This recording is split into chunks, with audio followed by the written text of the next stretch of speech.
4.8 lakh crore trade in this virtual digital assets has moved offshore.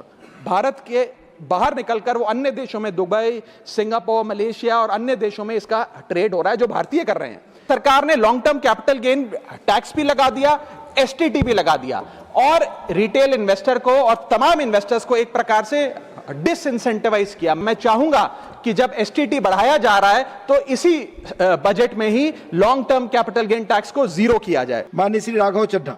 Sir अक्सर देखा जाता है जब वित्त मंत्री बजट पेश करती हैं तो रूलिंग कोalition के जो एमपीज हैं जो ट्रेजरी बेंचेस पर बैठते हैं वो सरकार की तारीफ करते हैं और कहते हैं कि इससे भारतीय अर्थव्यवस्था में क्रांति आ जाएगी इस बजट से, और विपक्ष में जो बैठे हैं वो अक्सर निंदा करते हैं, कहते हैं किसान की कमर तोड़ दी, बहुत महंगाई हो गई, अमीर और अमीर हो रहा है, गरीब और गरीब हो रहा है। लेकिन मैं आज प्रयास करूंगा कि एक ऑब्जेक्टिव एनालिसिस इस बजट का करूं और कंस्ट्रक्टिव क्रिटिसिज्म अपना आपके माध्यम से वित्त मंत्री को दूं। So the title of my speech is The Good, the Bad and the Way Forward. 4 good things that I found in this budget, 4 bad things that I found in this budget, and 4 innovative suggestions to the Honorable Finance Minister.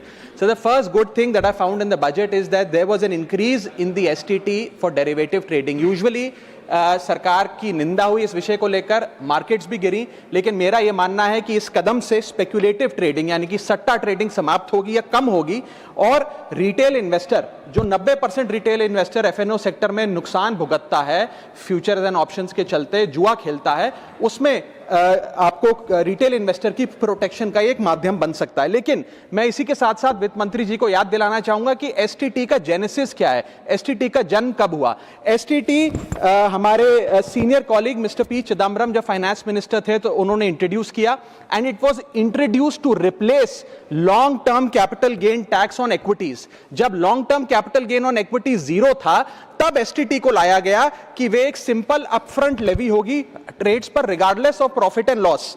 लेकिन अब सरकार ने long term capital gain tax भी लगा दिया, STT भी लगा दिया और रिटेल इन्वेस्टर को और तमाम इन्वेस्टर्स को एक प्रकार से डिसइंसेंटिवाइज किया। मैं एक सुझाव लाया हूं सरकार के लिए जिससे long term house hold earnings बढ़ेंगी, वेल्थ क्रिएशन होगा और वेल्थ पार्किंग रियल एस्टेट और गोल्ड के सेक्टर से निकलकर इक्विटीज में आएगी और स्पेक्युलेटिव ट्रेडिंग और कम होगी और long term investment behaviour investors का बढ़ेगा। वो की है कि long term capital gain tax on equities should be made nil in this country for individual investors. दुनिया की कई ऐसे देश हैं जिसके अंदर long term capital gain tax equities पे खास तौर पे शून्य है, जैसे कि Switzerland, Singapore, UAE, New Zealand, Hong Kong, Qatar, Malaysia. मैं चाहूंगा कि जब एसटीटी बढ़ाया जा रहा है तो इसी बजट में ही long term capital gain tax को जीरो किया जाए। सुझाव जो माननीय वित्त मंत्री जी के लिए है वो ये है कि legalise virtual digital assets as an asset class.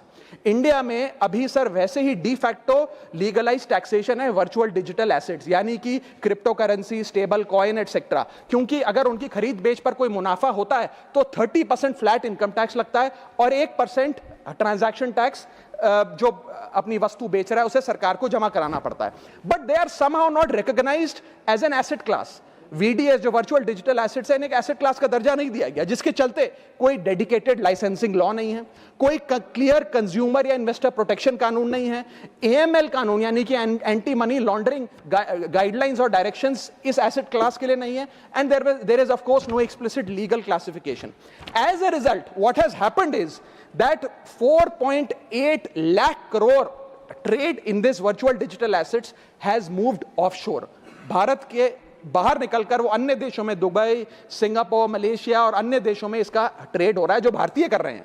Second thing that has happened is that 73% of India's crypto trading volume in financial year 25 has moved to offshore exchanges.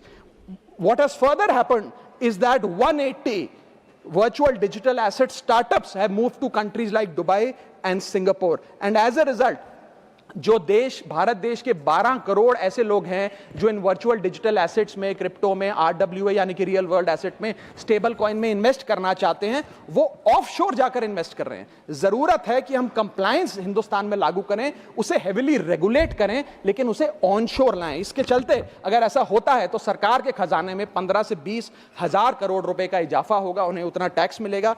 और इसी के साथ साथ मैं सरकार को कहना चाहता हूं that we currently tax these virtual digital assets as if they are legal, but we regulate them as if they are illegal. मेरा सुझाव है कि इसे हेविली रेगुलेट करिए, रिंग फेंस करिए इस इकोसिस्टम को, एएमएल गाइडलाइंस यानी कि एंटी मनी लॉन्ड्रिंग कानून और मजबूत करिए, लेकिन prohibition is not protection, regulation is protection. Thank you so much sir. Thank you.